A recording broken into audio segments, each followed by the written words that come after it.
I would like to welcome all the participants to the premiere of the child-friendly film on the UN Global Study on Children Deprived of Liberty.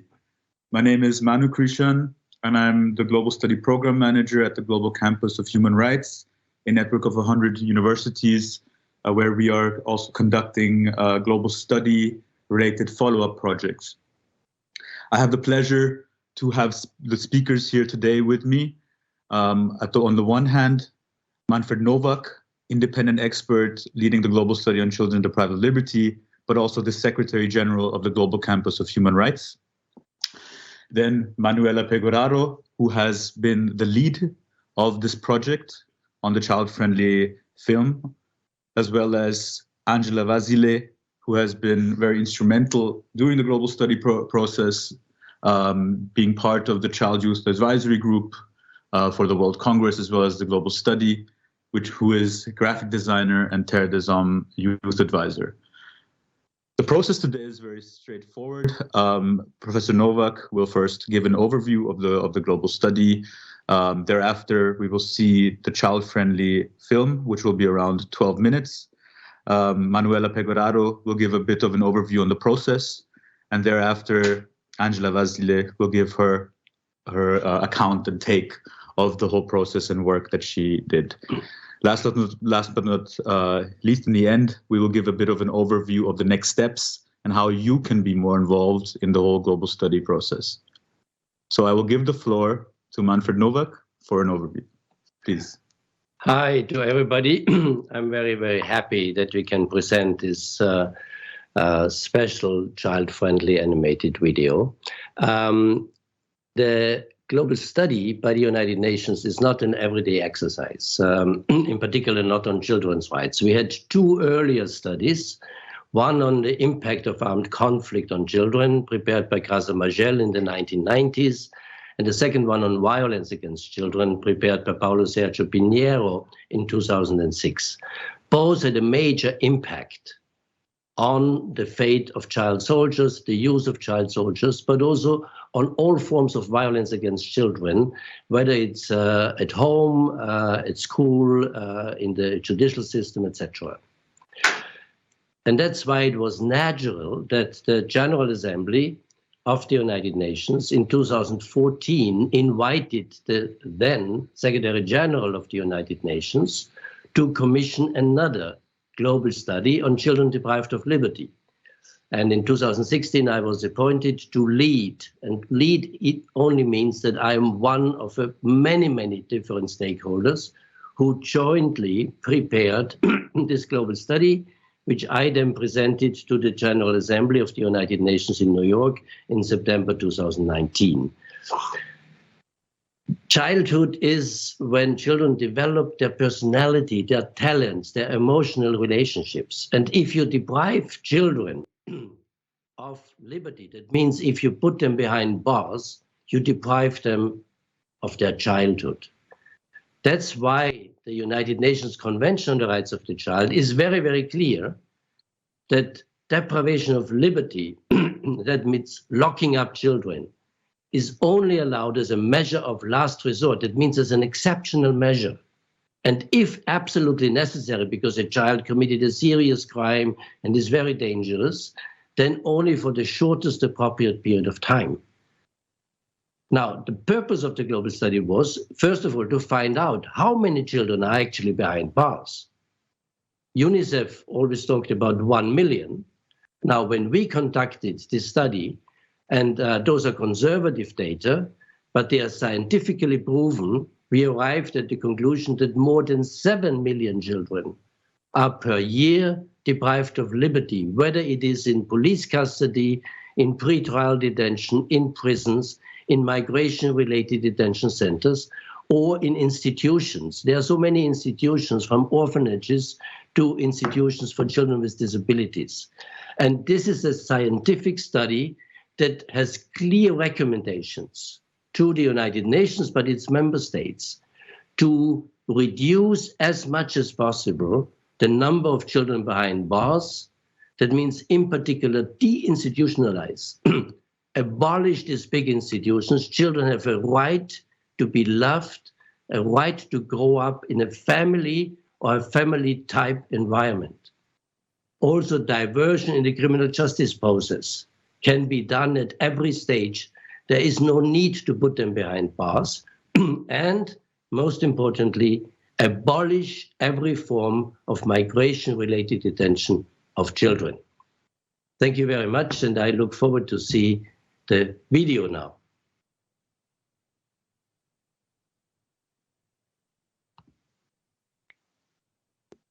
Means that I can talk, that I can make my voice be heard. Liberty is being able to do what pleases you, what is right. That's what I call liberty. Freedom for me is to come and go as I please every day without being in prison or being watched by anyone. La liberté signifie que mes droits sont respectés. لا أحد يفهم ما هي الحرية حتى يتم سلبها منه. Every year, 7 million children around the world lose their freedom. They can be deprived of liberty in prisons, police custody, orphanages, and migration detention centers.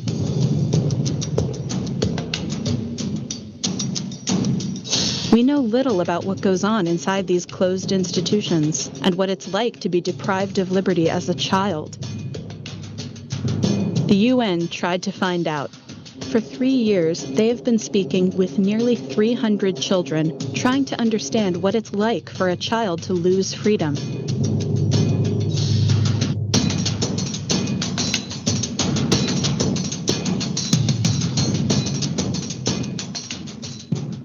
No child should ever spend more than 24 hours in police custody. The United Nations guidelines are clear.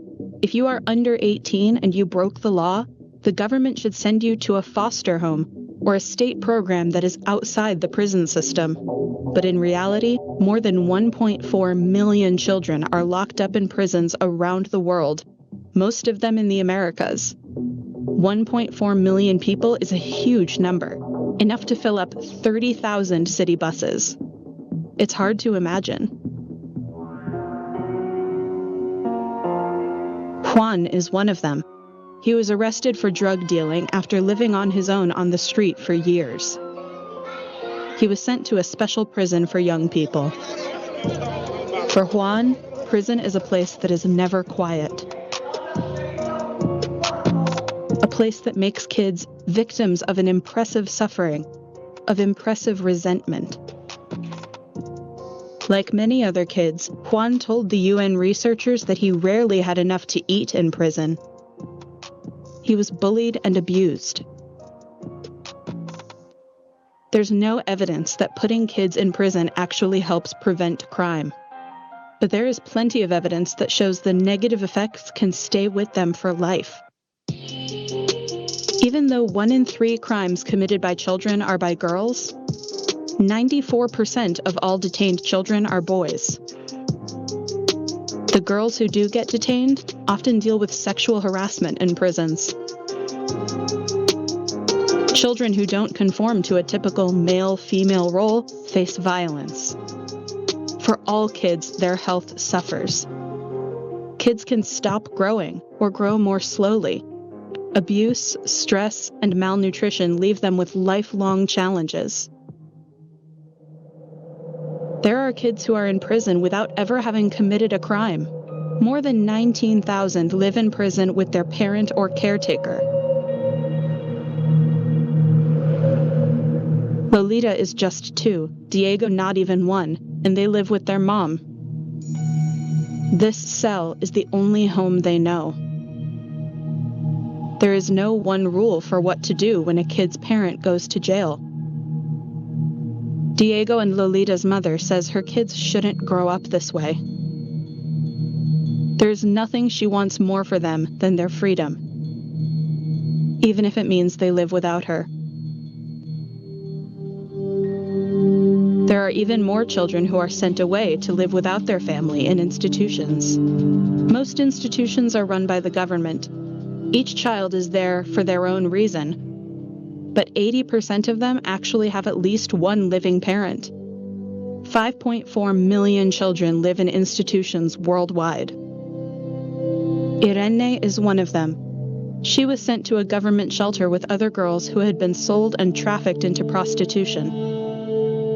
All she wanted was to go back home to her mom, but she wasn't allowed to. I felt no one listened to my wish of returning home. At institutions, there are thousands of kids living with disabilities who were sent there instead of getting proper care. Discrimination and a lack of support for parents often leads to children with disabilities ending up in institutions. Countries should be changing laws that allow children to be put in an institution because they have a disability. The government can, if they want to, close down these places and put children in smaller homes like foster families, where they can be part of a community. It's called deinstitutionalization. UN experts say this is much better for kids, but few governments do this today. Then there are those kids who take their lives into their own hands and flee their homes.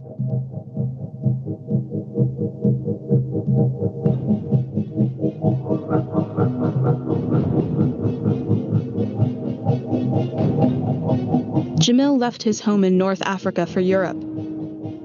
In Albania, he was arrested for migrating illegally, handcuffed and hooded by police.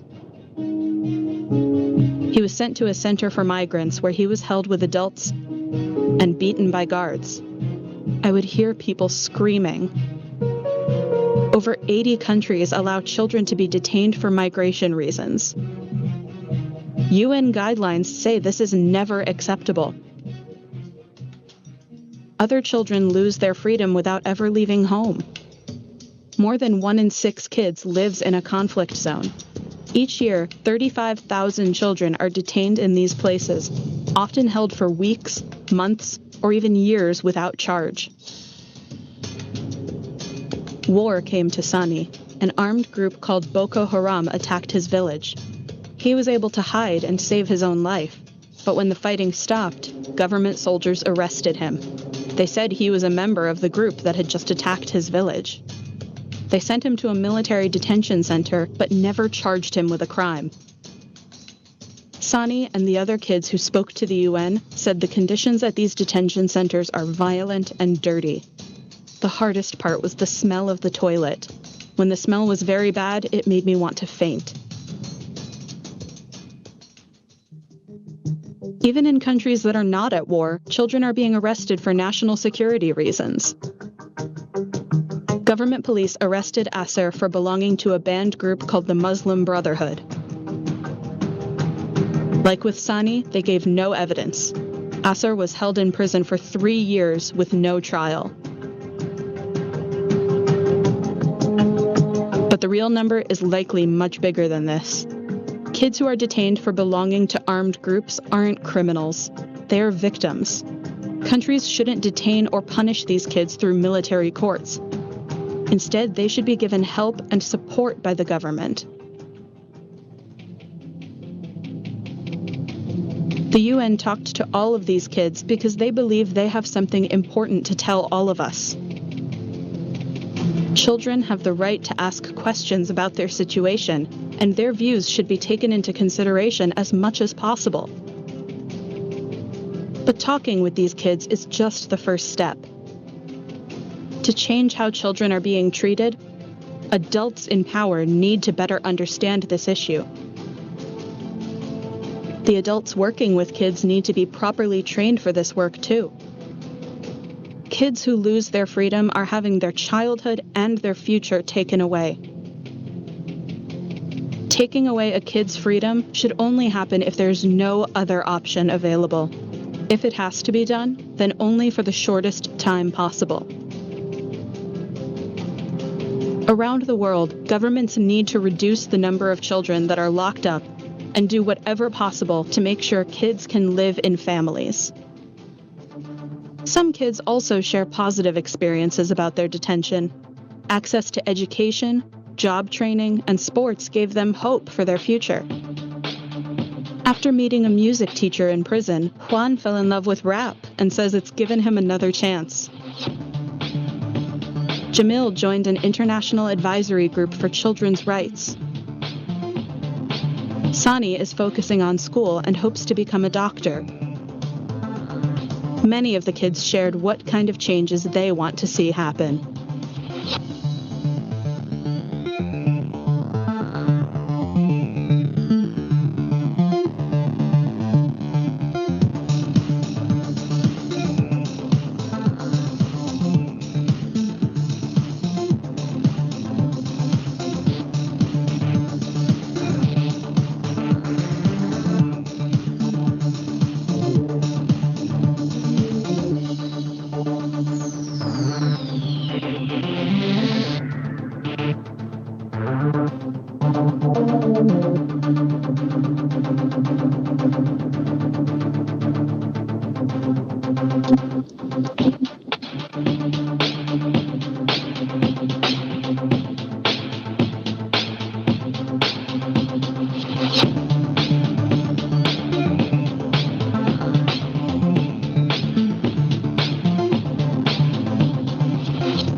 Hello, everybody. I'm gonna talk a little bit about the development of this animated video.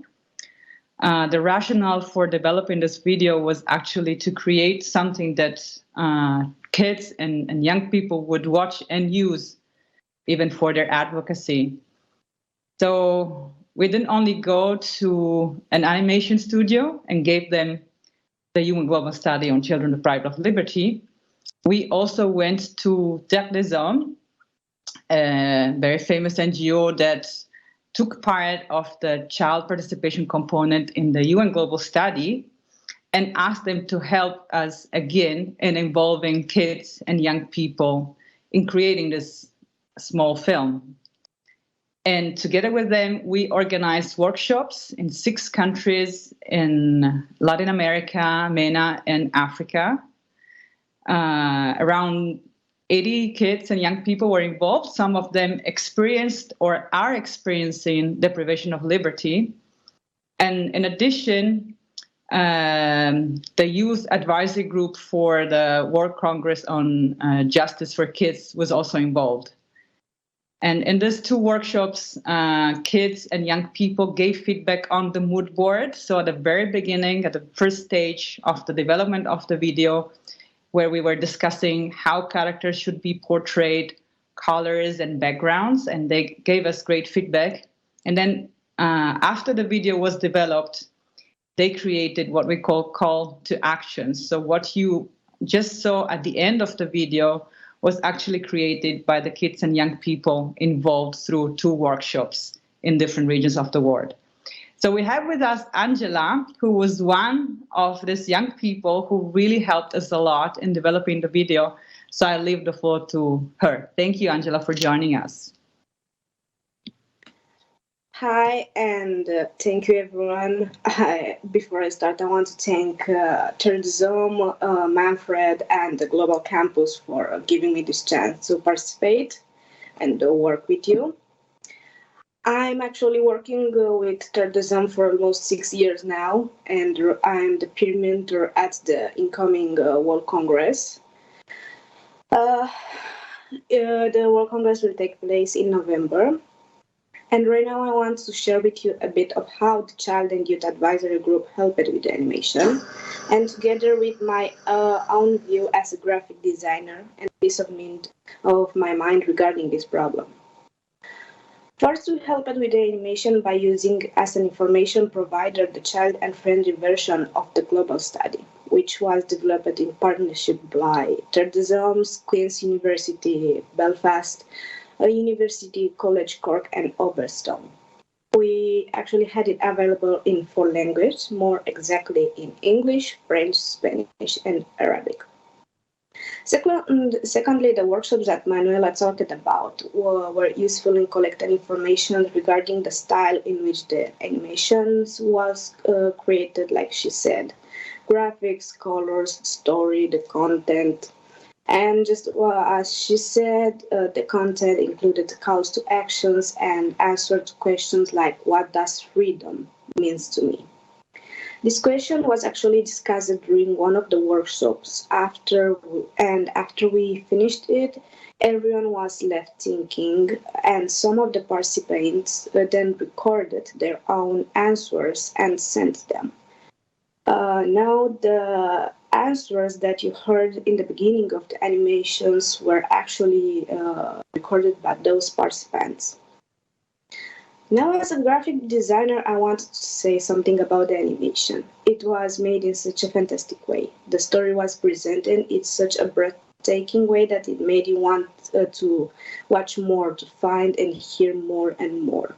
The information was properly explained in a way that a vast group of persons could easily understand it, and the visual written context was properly balanced. But as a human being, this animation made me cry.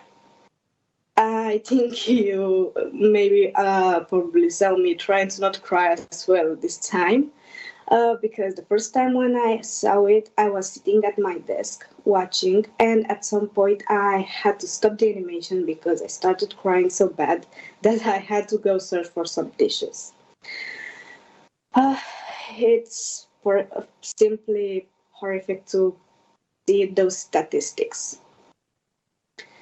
Another thing that I want to say is that this animation can be used in so many ways, and it can be such a good tool for sharing and raising awareness about what is happening. And as Manfred said, it can be presented to anyone because it's made in such a child-friendly way. This topic regarding deprivation of liberty is very important. This issue actually could be discussed more during the World Congress if you want. Everyone who is interested could use this as an opportunity to share strategies, opinions, and even stories for a collective action. We will be actually hosting regional workshops where policymakers and practitioners are encouraged to come and help. We could use the compassion that we felt while watching this animation as a fuel to make us find as many solutions as possible to free all these children. We invite everyone here to feel free to help us shouldn't forget the cruel truth. Each passing minute that we use to talk and watch these animations represents another minute in which 7 million children, if not more, unfortunately, are still behind bars, and these numbers are growing. Those numbers are representing children that had their future stolen from them. Those children don't know what tomorrow will give to them. Those children, unfortunately, got their wings broken, and their futures are uncertain.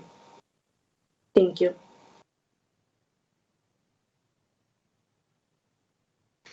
Thank you so much, Angela, for those words, and also sharing the emotion and everything that the video invoked in you.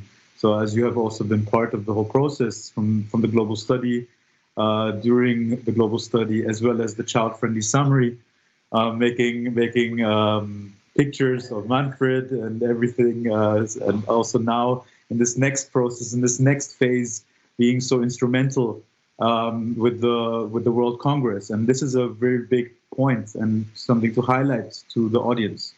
The World Congress on Juvenile Justice, taking place in mid-November from the 15th to 20th, is a perfect environment where we will be able to engage also with young people in different regions to kind of come up with strategies of dissemination within their respective countries, regions, where the main child advisory group will work together with these specific regional groups, and we will present it on the one hand in an international event, but also in these regional where we will have time to discuss strategies of dissemination. That means if you are interested in the global study and disseminating the global study via your schools or via your institutions or wherever, please get in contact with us and we will connect you to the people and come up with strategies together to really make the voices of the voiceless heard, right? So this is something that we really want to engage with you, and also to a lot of the young people that are here right now. The Global Campus of Human Rights is a huge network. It has many master programs, 7 master programs around the world, multiple massive open online courses done by the e-learning department. Please check our website, go there. You'll find incredible information. And also, last but not least, the Global Study website is nochildbehindbars.com. Come visit us, find all the information, all the work, and also information on the World Congress, whilst also finding the video, if you would like to share that through your different channels. By that, I would very much like to thank everyone who spoke. It has been an incredible session. I'm amazed that we made it in time. Having half an hour is very very short. But if you have any last words, can I ask if any speaker has any last words for the audience? Would you like to share something? Manu, can I just say something about the video itself? So the video is in 4 languages, in English, Arabic, French, and Spanish. And also I wanted to have the opportunity to thank the language translators who really put a lot of effort in the translation of the videos. I think they did a fantastic job. We also have trailers of the videos just to spark a little bit of curiosity before you see the full 12-minute video. And all our videos, as Manu said, are available in the No Child Behind Bars website. They're also available on the Global Campus YouTube channel. And feel free to get in contact with us. We can also send you the actual file. If you don't want to see it through YouTube, you have some internet connections that you want to have the file downloaded on your computer. And as said, we will screen it again at the World Congress. We'll have other opportunities. And this is not the end of the process, because we are already thinking about new ways to reach young people and just staff involved in the area of justice related to children, to give them more tools to fight this big battle of freeing children. Thanks to everybody who joined us. I hope you were a lot behind your screens. And this screen is recorded, so it will be possible to see it again. Thanks again to Angela specifically, and to Krishan, who is watching us and tweeting about us.